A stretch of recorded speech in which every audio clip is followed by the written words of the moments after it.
ತ್ರಿನಯನಿ ಜೊತೆ ಶಿವಾನಿ. ಮುಂದೆ ನಡೆಯೋದಲ್ಲದೆ ಹಿಂದೆ ನಡೆದಿರೋದು ನನಗೆ ಕಾಣಿಸ್ತಿದೆ. ಅವರ ಮರಣ ಶಾಸನನ ಬರೆದು ಆದಿಶೇಷನ ನಾಗಲೋಕಕ್ಕೆ ಮರಳಿ ಕರ್ಕೊಂಡು ಬಂದೇ ಬರ್ತೀನಿ. ನಾಗಿನಿಯ ಹುಡುಕಾಟದಲ್ಲಿ ರೋಚಕ ತಿರುವು. ಶಿವಾನಿ ಭವಿಷ್ಯನ ಬದಲಾಯಿಸೋಕೆ ಬರ್ತಿದ್ದಾಳೆ ತ್ರಿನಯನಿ. ರೋಚಕ ಘಟ್ಟದಲ್ಲಿ ಸೇಡಿನ ಕಥೆ. ದುಷ್ಟಶಕ್ತಿಗಳ ಮೇಲೆ ತ್ರಿನಯನಿಯ ಮೂರನೇ ಕಣ್ಣು. ನಾಗಿನಿ ತ್ರಿನಯನಿ ಮಹಾಸಂಗಮ ಶೀಘ್ರದಲ್ಲಿ. ಒಂದು ವೇಳೆ ನಾಗಮಣಿಯು ದುಷ್ಟರ ಪಾಲಾದರೂ ಅದರ ಉಪಯೋಗ ಶೂನ್ಯವಾಗಿರಬೇಕು ನಾಗಮಾತ. ಹಾಗಾಗಿ ನಾಗಮಣಿಯ ಶಕ್ತಿಯನ್ನು 3 ಭಾಗಗಳನ್ನಾಗಿ ಮಾಡುತ್ತೇವೆ. ಆ 3 ಶಕ್ತಿಗಳು ಒಟ್ಟಿಗೆ ಸೇರಿದರೆ ಮಾತ್ರ ಪೂರ್ಣ ಪ್ರಮಾಣವಾದ ನಾಗಮಣಿ ಶಕ್ತಿಯು ಹೊರಹೊಮ್ಮಲು ಸಾಧ್ಯ.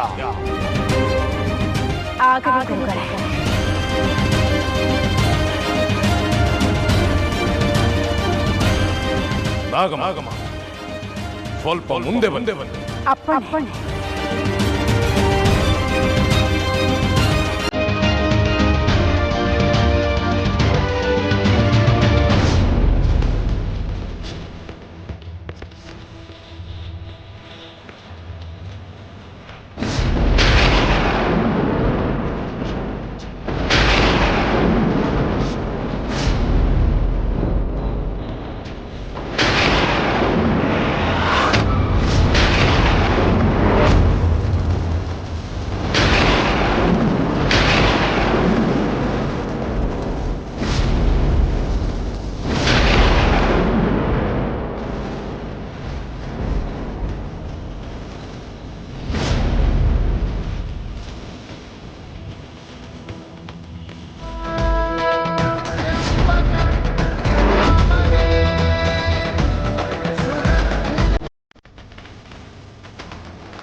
ಶಿವಾನಿ, ಎಲ್ಲಿಗೆ ಹೋಗ್ತಾ ಇದ್ದೀರಾ?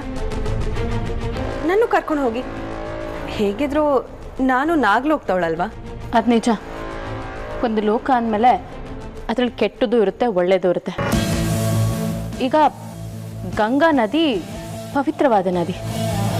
ಅದರಲ್ಲಿ ಮಿಂದ್ರೆ ಪುಣ್ಯ ಪ್ರಾಪ್ತಿ. ಆದರೆ ಆ ಗಂಗಾ ನದಿಯಲ್ಲಿ ಸಾವಿರಾರು ವರ್ಷಗಳಿಂದ ಎಷ್ಟೋ ಪಾಷಾಣ ಶಿಲೆಗಳಿವೆ. ಅವೆಲ್ಲ ಅಷ್ಟು ವರ್ಷಗಳಿಂದ ಗಂಗಾ ನದಿಯಲ್ಲಿ ಇರೋದ್ರಿಂದ ಅಮೃತ ಶಿಲೆಗಳಾಗಲ್ಲ ಅಲ್ವಾ? ನೀನು ಅಷ್ಟೆ ಆ ಪಾಷಾಣ ಶಿಲೆಗಳ ಹಾಗೆ. ಜಾಗ ಬಿಡು.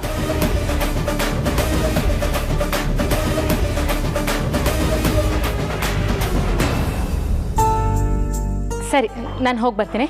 ಹೋಗ್ಬಮ್ಮ, ಹುಷಾರು. ಈ ನಂದೀಶ ನೋಡು, ಸರಿಯಾದ ಸಮಯಕ್ಕೆ ಕೈ ಕೊಟ್ಟಿದ್ದಾನೆ. ಇಲ್ಲಾಂದ್ರೆ ಅವನ್ನೇ ಕರ್ಕೊಂಡು ಹೋಗ್ಬೋದಾಗಿತ್ತು. ಪರವಾಗಿಲ್ಲ ಬಿಡಿಮ್ಮ.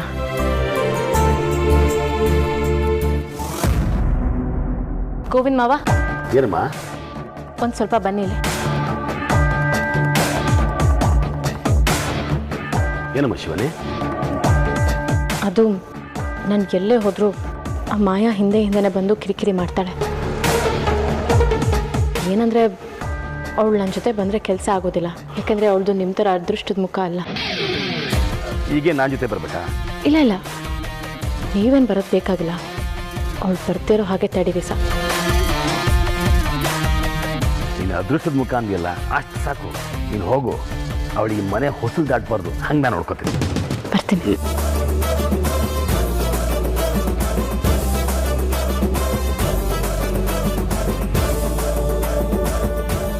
ಗುರುಗಳೇ, ನಾಗಮಣಿ ಭೂಮಿಗೆ 2 ಸಲ ಬಂದೋಗಿದ್ದಾಯ್ತು.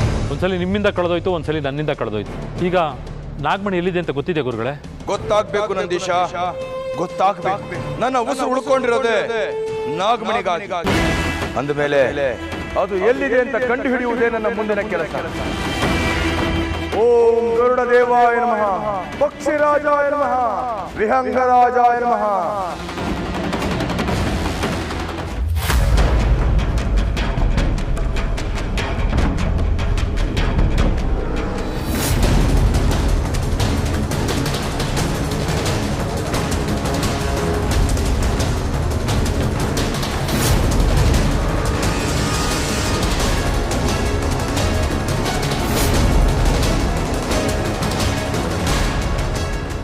ಆಗ್ತಾ ಇದೆ. ನಾನು ಆಚೆ ಹೋಗಬಾರ್ದು ಅಂತ ಯಾರು ನನ್ನ ತಡಿತಾ ಇದ್ದಾರೆ? ಛೇ, ಆ ಶಿವಾನಿ ಏನೋ ಮಾಡಿ ನನ್ನನ್ನು ಬಂಧಿಸಿ ಹೋಗಿದ್ದಾಳೆ.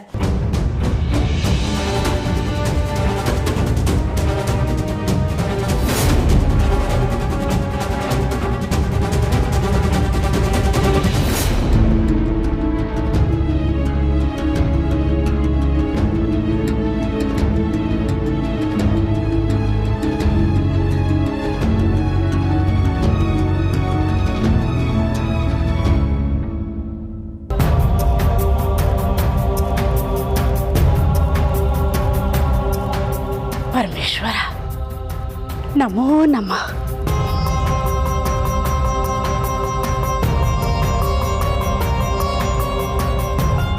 ಶಿವಾನಿ, ಇದು ಯಾವ ಜಾಗ? ಇಲ್ಲಿಗೇಕೆ ಕರೆದುಕೊಂಡು ಬಂದೆ? ನಾಗಲೋಕದ ವಾಸಿಗಳಾದ ನಮಗೆ ನಾಗಲೋಕ ಬಿಟ್ರೆ ಇದೇ ಪುಣ್ಯವಾದ ಸ್ಥಳ ನಾಗಮಾತ. ಯಾಕೆಂದ್ರೆ ಇಲ್ಲಿ ನಮ್ಮ ಆರಾಧ್ಯ ದೈವ ಮಹೇಶ್ವರ ಇದ್ದಾನೆ, ಹಾಗೆ ನಾಗಮಣಿಯೂ ಇದೆ.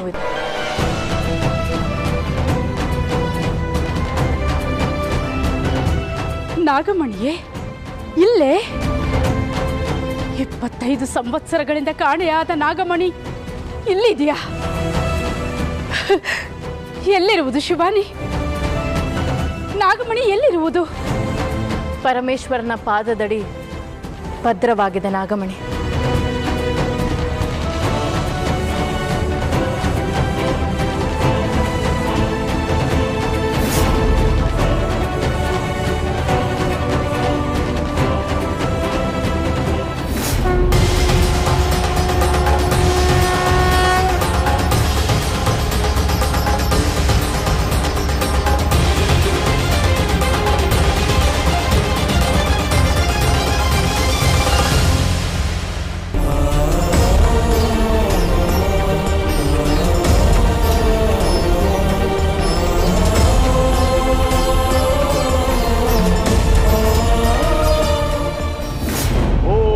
ದೇವಾಯ ನಮಃ, ವಿಹಂಗರಾಜಾಯ ನಮಃ, ಪಕ್ಷಿರಾಜಾಯ ನಮಃ. ದೂರದರ್ಶಕ ಶಕ್ತಿಯನ್ನು ಕೊಡು.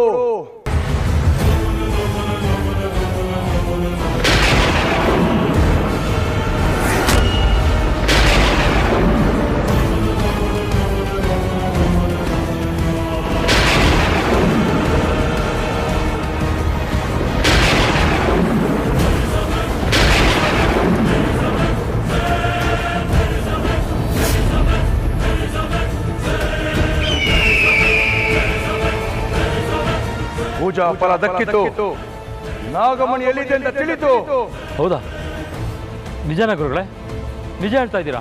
ಹೌದು ಹೌದು. ನಡಿ ನಡಿ, ನಾಗಮಣಿ ಇರೋ ಸ್ಥಳಕ್ಕೆ ಹೋಗೋಣ.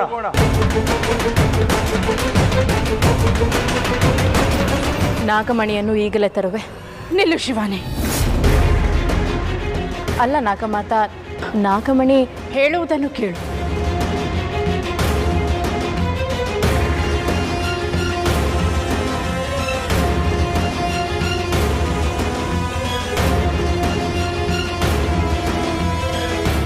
ಓಂ ನಾಗೇಂದ್ರಾಯ ನಾಗಕುಲತಿಲಕಾಯ ತ್ರಿನೇತ್ರಹಾರಾಯ ಧೀಮಹಿ ತನ್ನೋ ನಾಗೋ ಪ್ರಚೋದಯಾತ್.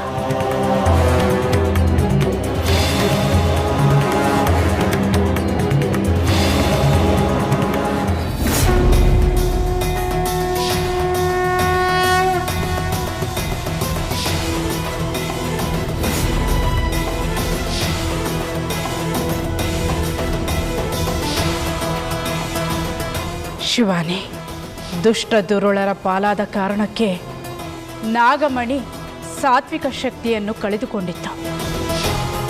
ಈಗ ನಾಗಮಣಿಯು ಮೂಲ ರೂಪಕ್ಕೆ ಬಂದಿದೆ. ಅಂದ್ರೆ ಈಗ ನಾಗಮಣಿ ಉಪಯೋಗಿಸಿ ನಾವು ನನ್ನ ಆದಿಶೇಷ ಎಲ್ಲಿದ್ದಾನೆ ಅಂತ ಕಂಡು ಹಿಡಿಬೋದಾ ನಾಗಮಾತ? ಖಂಡಿತವಾಗಿಯೂ ಕಂಡು ಹಿಡಿಯಬಹುದು. ಮಹಾಶಕ್ತಿಯ ಮಹಾಮಣಿಯೇ, ನಮ್ಮಿಂದೇನಾದರೂ ತಪ್ಪು ಜರುಗಿ ಹೋಗಿದ್ದರೆ ಕ್ಷಮಿಸು. ಒಳ್ಳೆಯ ತನಕ್ಕೆ, ಒಳ್ಳೆಯ ಗುಣಕ್ಕೆ ಆಶೀರ್ವಾದ ಮಾಡು. ನಮ್ಮ ನಾಗಲೋಕದ ಕುಡಿ ಆದಿಶೇಷ ಭೂಲೋಕದಲ್ಲಿ ಮರುಜನ್ಮವೆತ್ತಿದ್ದಾನೆ. ಆದರೆ ಅವನ ಇರುವಿಕೆ ತಿಳಿಯುತ್ತಿಲ್ಲ. ದಯವಿಟ್ಟು ಅವನು ಎಲ್ಲಿರುವನು ಎಂದು ತಿಳಿಯುವ ಹಾಗೆ ಮಾಡು. ನಾವು ಆದಷ್ಟು ಬೇಗ ಆತನನ್ನು ಹುಡುಕಿ ನಾಗಲೋಕಕ್ಕೆ ಹೋಗುವ ಹಾಗೆ ಕರುಣಿಸು.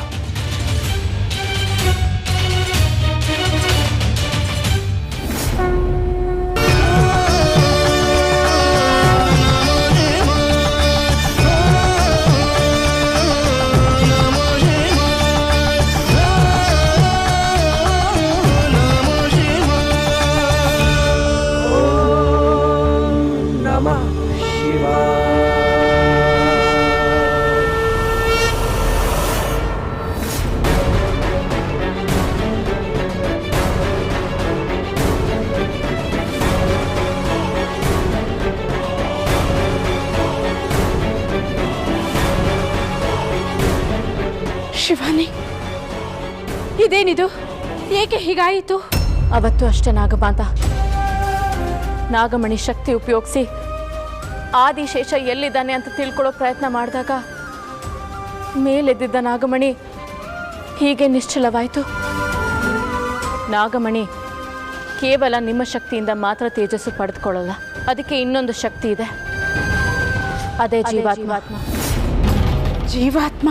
ಹೌದು ನಾಗಮಾತ, ಜೀವಾತ್ಮ ಮರು ಕಳಿಸಿದರೆ ಮಾತ್ರ ಅದು ಮತ್ತೆ ಕಾರ್ಯರೂಪಕ್ಕೆ ಬರುತ್ತೆ ಅಂತ ಸ್ವಾಮಿಗಳು ಹೇಳಿದ್ದಾರೆ.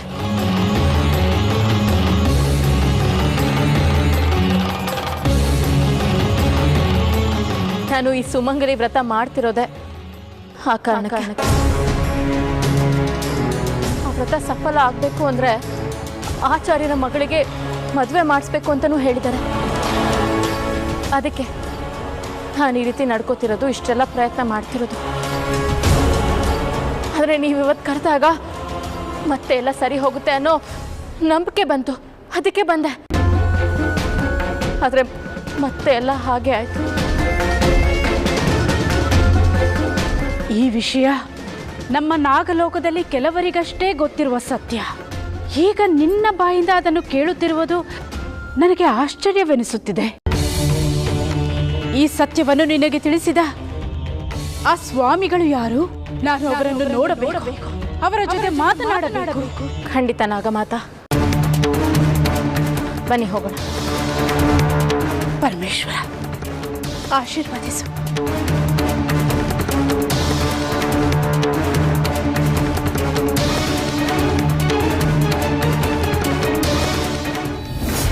ನಾನು ಹೇಗಾದ್ರೂ ಮಾಡಿ ಹೋಗ್ಲೇಬೇಕು. ಹೋಗಿ ನಾಗಮಣಿ ಎಲ್ಲಿದೆ ಅನ್ನೋದನ್ನ ತಿಳ್ಕೊಬೇಕು. ಆದ್ರೆ ಆಗ್ತಾ ಇಲ್ವಲ್ಲ. ನನಗ್ ಗೊತ್ತಿಲ್ಲದ ಹಾಗೆ ಯಾವ್ದೋ ಶಕ್ತಿ ನನ್ನನ್ನ ತಡಿತಾ ಇದೆ. ಇಲ್ಲ, ಎಲ್ಲ ನನ್ನ ಅನಿಸಿಕೆ ಇರ್ಬೋದು. ಈಗ್ಲೇ ಹೊರಡ್ಬೇಕು. ಎಲ್ಲೂ ಹೋಗೋದು ಬೇಡ, ಹೇಳಿದ್ನಲ್ಲ ಎಲ್ಲೂ ಹೋಗೋದು ಬೇಡ ಅಂತ. ಏನ್ ನಿಮ್ ಪ್ರಾಬ್ಲಮ್? ಇಷ್ಟು ದಿನ ಆ ಪೊಲೀಸ್ ಅವನು ಬಾಗ್ಲಿ ಕಾಯ್ತಾ ಇದ್ದ, ಇವಾಗ ನೀವಾ? ಏನ ನನ್ನ ಮುಖಕ್ಕೆ ಒಂದು ದೊಡ್ಡ ಲಕ್ಷಣ ಇದೆ ಅಂತ ಗೊತ್ತಾದಾಗ ನಮ್ಮ ಕೆಲಸ ಏನಿದೆ ಅದು ಮಾಡಬೇಕಲ್ಲ. ಇವತ್ತು ಈ ಮನೆಗೆ ನಾನೇ ಕೂಲ್ ಮೇಸ್ತ್ರಿ, ಅಂದರೆ ಚೌಕಿದಾರ್. ಎಲ್ಲೂ ಹೋಗೋದು ಬೇಡ.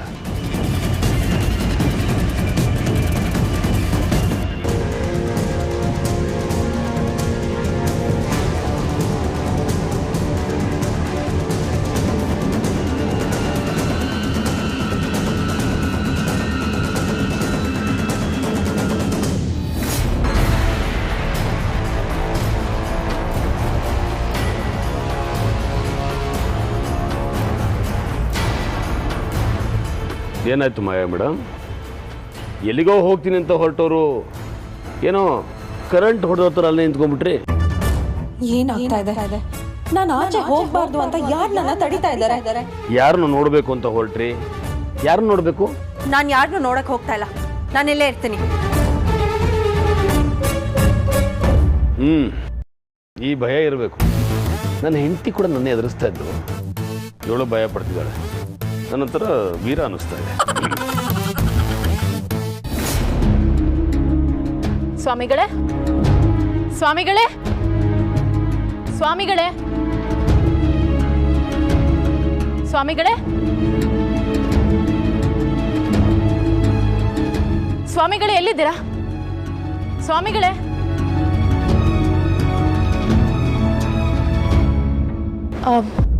ನಾಗಮಾತಾ, ಸ್ವಾಮಿಗಳು ಯಾವಾಗಲೂ ನನಗೆ ಇದೇ ಜಾಗದಲ್ಲಿ ಸಿಗ್ತಿದ್ರು. ನನ್ನ ಜೀವನದ ಒಂದಷ್ಟು ಮುಖ್ಯವಾದ ಘಟ್ಟದಲ್ಲಿ ಅವ್ರು ಯಾವಾಗಲೂ ಇರ್ತಿದ್ರು. ಆದರೆ ಇವತ್ತು ನಿಮ್ಮನ್ನು ಅವ್ರಿಗೆ ಪರಿಚಯ ಮಾಡಿಸೋಣ ಅಂತ ಕರ್ಕೊಂಡು ಬಂದರೆ ಯಾಕೋ ಕಾಣಿಸ್ತಿಲ್ವಲ್ಲ? ಪ್ರತಿ ಸಲ ನಾಗಲೋಕದ ಬಗ್ಗೆ ನನಗೆ ಗೊತ್ತಿಲ್ಲದಿರೋ ಎಷ್ಟೋ ಸತ್ಯಗಳನ್ನು ಅವ್ರು ಹೇಳ್ತಾ ಇದ್ರು. ಅವ್ರು ನನ್ನ ಹತ್ರ ಮಾತ್ರ ಅಲ್ಲ, ತ್ರಿಶೂಲ್ ಹತ್ರನೂ ಮಾತಾಡ್ತಾ ಇದ್ರು.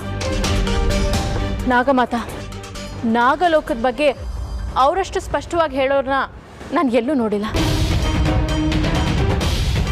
ನಿನ್ನ ಮಾತುಗಳನ್ನು ಕೇಳುತ್ತಿದ್ದರೆ ಅವರನ್ನು ನೋಡಬೇಕು ಎಂದು ಎನಿಸುತ್ತಿದೆ.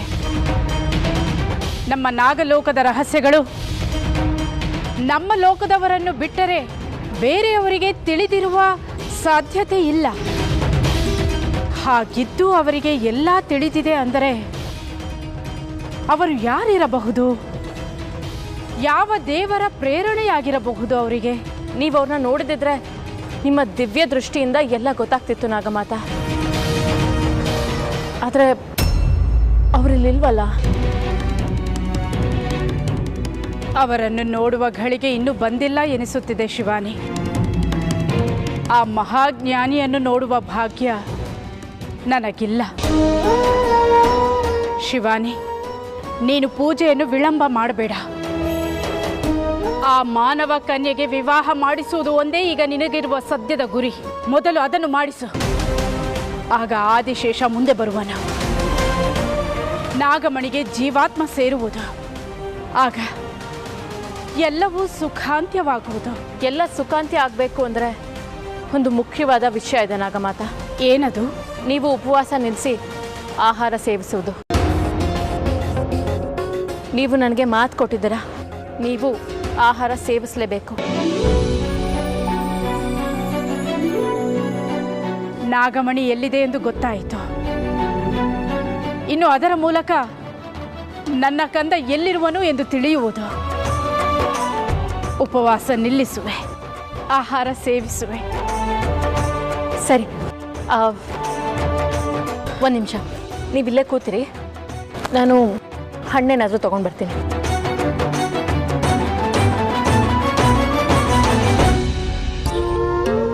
ಬಂದ್ಬಿಟ್ಟೆ. ಹಾಂ,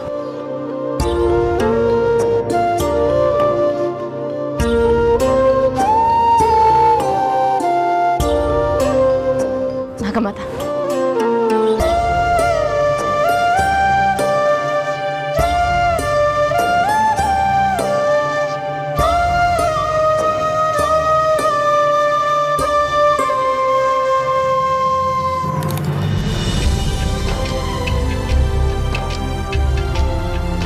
ನೀನು ನಾಗಲೋಕದ ಮಹಾರಾಣಿ ಆಗಬೇಕಾದವಳು. ಶಿವಾನಿ, ನನ್ನದೊಂದು ಪ್ರಶ್ನೆ. ಈಗ ನಾನಿರುವ ಜಾಗದಲ್ಲಿ ನಮ್ಮ ನಾಗಲೋಕದ ಬೇರೆ ಯಾರಾದರೂ ಇದ್ದಿದ್ದರೂ ನೀನು ಅವರನ್ನು ಇದೇ ರೀತಿ ನೋಡಿಕೊಳ್ಳುತ್ತಿದ್ದೆ ಅಲ್ಲವೇ? ಹೌದು ನಾಗಮಾತಾ. ಯಾಕಿಂತ ಪ್ರಶ್ನೆ? ನನ್ನ ಮಗ ನಿನ್ನನ್ನು ಪ್ರೀತಿಸಿ ನಿನ್ನನ್ನು ಮೆಚ್ಚಿ ಬಹಳ ಒಳ್ಳೆಯ ಕೆಲಸ ಮಾಡಿದ. ನಿನ್ನನ್ನು ಸೊಸೆಯಾಗಿ ಪಡೆಯುವುದಕ್ಕೆ ನಾನು ಬಹಳ ಬಹಳ ಪುಣ್ಯ ಮಾಡಿದ್ದೆ ಅನಿಸುತ್ತೆ.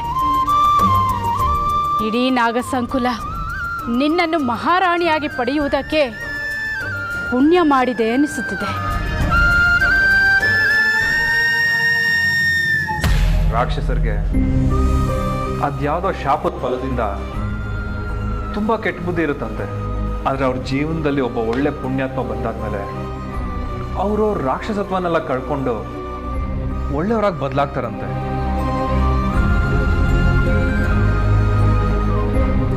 ಪುರಾಣಗಳಲ್ಲಿ ಇಂಥ ಎಷ್ಟೋ ಪುರಾವೆಗಳಿವೆ. ಆದರೆ ಅದನ್ನೆಲ್ಲ ಪ್ರವಚನಗಳಲ್ಲಿ ಕೇಳೋದಕ್ಕೆ ಚೆನ್ನಾಗಿ ಅನ್ಸುತ್ತೆ. ಆದರೆ ನಿಜವಾದ ಜೀವನದಲ್ಲಿ ಅಂತ ಸ್ಥಿತಿ ಬಂದಾಗ ಅದನ್ನ ಯಾರೂ ಒಪ್ಕೊಳ್ಳೋದೇ ಇಲ್ವಲ್ಲ ಆಚಾರ್ಯರೇ. ಮುಚ್ಚು ಬಾಯ್.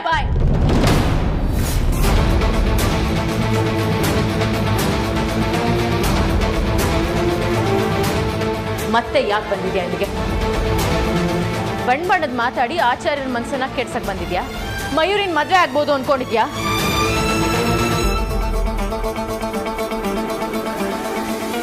ನಾನು ಕೊಟ್ಟಿರೋ ಜಾತಕ ಸುಳ್ಳಲ್ಲ, ಅದು ನಿಜವಾದ ಜಾತಕ ಅಂತ ಹೇಳಕ್ ಬಂದಿದ್ಯಾ?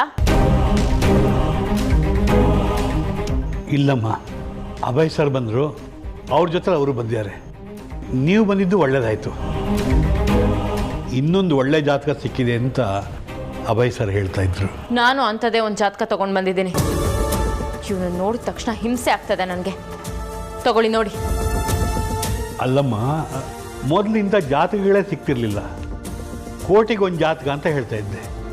ಈಗ ನೋಡಿದ್ರೆ ಈ ಥರದ ಜಾತಕಗಳೇ ತುಂಬ ಬರ್ತಾ ಇದ್ದಾವೆ.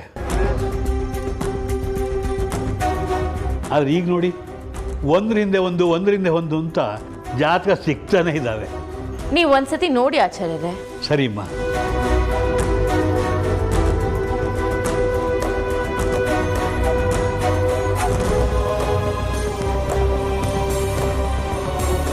ಅರೆ, ಇದೇನು ತುಂಬ ಅದ್ಭುತವಾಗಿ ಹೊಂದುತ್ತೆ.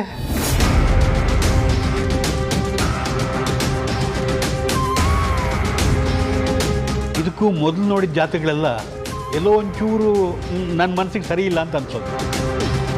ಆದರೆ ಇದು ನನ್ನ ಮಗಳ ಜಾತಕಕ್ಕೆ 100ಕ್ಕೆ 100 ಹೊಂದುತ್ತೆ.